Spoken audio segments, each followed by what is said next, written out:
Hello, friends. This is Becky with Becky Budgets. Just wanted to go ahead and come on here to do our November week 1 budget. I can't believe that it's already almost the end of October and that we're already doing November, as the year is going by really quickly, or the end of the year.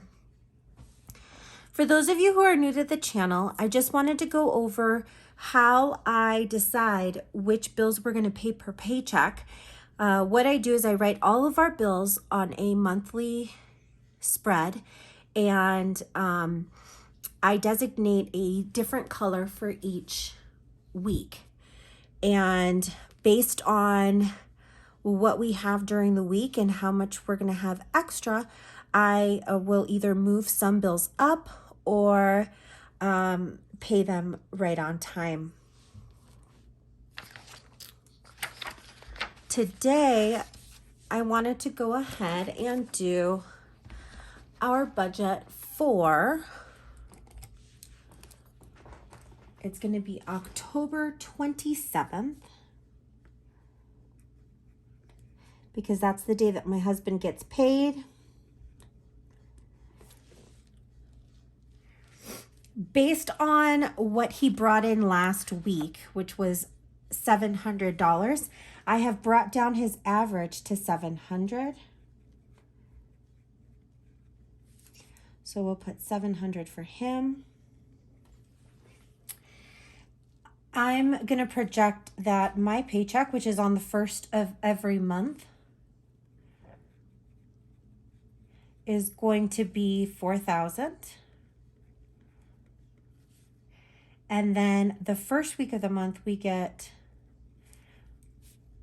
$500 from my dad to help with rent. And I'll put a spot for savings. Let me grab my calculator because I had forgotten to pull that out. Here we go. So when we add these three values together, we end up with $5,200.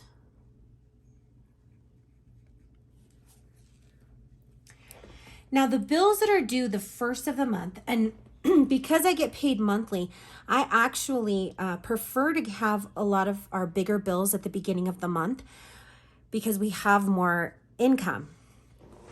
So our first bill is rent, which is going to be due on November 1st. Then we have our Upstart loans due on the 2nd. Along with Allstate, which is our car insurance. Then we have the Dell principal, which is on my Barclay card. That's due on the 3rd.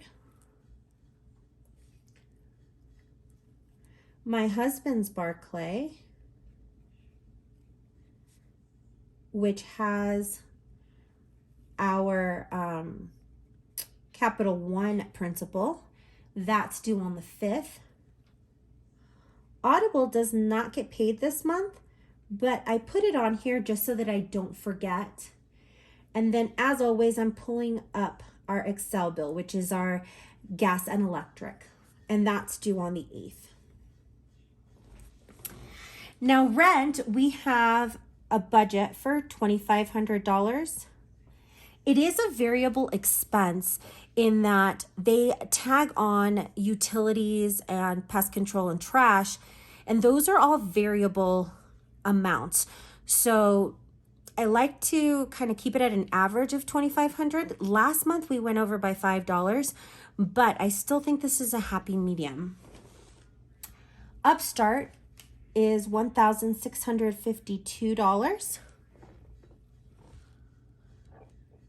Allstate went up to $165, so it went up $13 a month.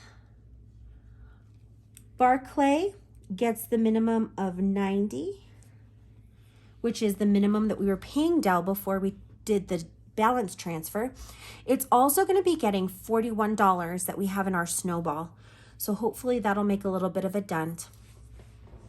My husband's Barclay is going to go ahead and get $80. Audible gets $0. And our Excel bill, I'm expecting to be less than 250, but that's the average that I use on normal months when it's not in the 300s. Let's go ahead and add these values together.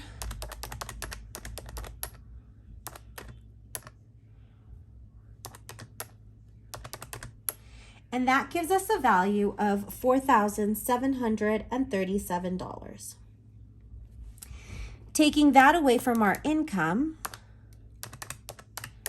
that leaves us with $463. Let's pull that value down.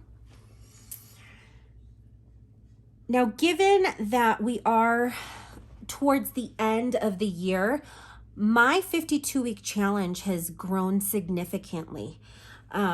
This month, I have to go ahead and put $182 on there.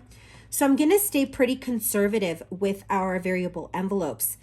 And since we do have a good amount in gas, I'm going to go ahead and put the $100 that we put in food every week. And I'm going to skip all the other ones for now. Let me pull this up so it's all in frame. So that's going to give our envelope total $100, and it's going to leave us with $363. When I pull that value over, we are going to go ahead and, I've got a little Leo playing behind me. We are going to go ahead and fill our snowball or our sinking funds. So medical is planned to get its 25, vet, household, car maintenance, and gifts set to get 15. Vacation will get its 5. Renter's insurance and car registration get $3 a piece, and then the $4 to round it all up to 100 goes to our emergency fund, which leaves us with a total of $263. Hey, mister, come up to mama.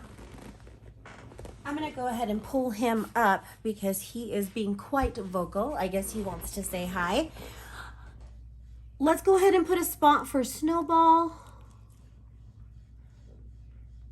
And as always, I like to do these two sections out of order.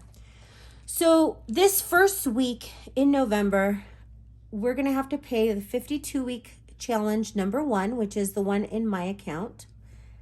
We're going to have to pay the 52-week number 2, which is in my husband's, and he pays that weekly since he gets paid weekly. And I'll put a spot for my 20-pound challenge. Hopefully this will be the week that I can put some money towards my Buy Me a Coffee fund. So this week I owe $182 to the 52-week challenge. My husband is on week 43, and the 20-pound challenge I never calculate up front. So when I add those two values together, that gives us a total of $225. So we know that we need $225 in order to get that zero-based budget. When I take the $263 away from there, that tells me that we're going to go ahead and put $38 towards our snowball. And that will leave us with the $225 that we need for extra savings. As always, my friends, let's go ahead and do the math to make sure that it's okay. So we've got $5,200, which is our projected income, minus $4,737, which is our bill total, minus the 100 to the variable envelopes, the 100 towards our sinking funds, the 38 going to snowball, and the 225 going to our savings. And yes, my friends, that gets us to a zero-based budget.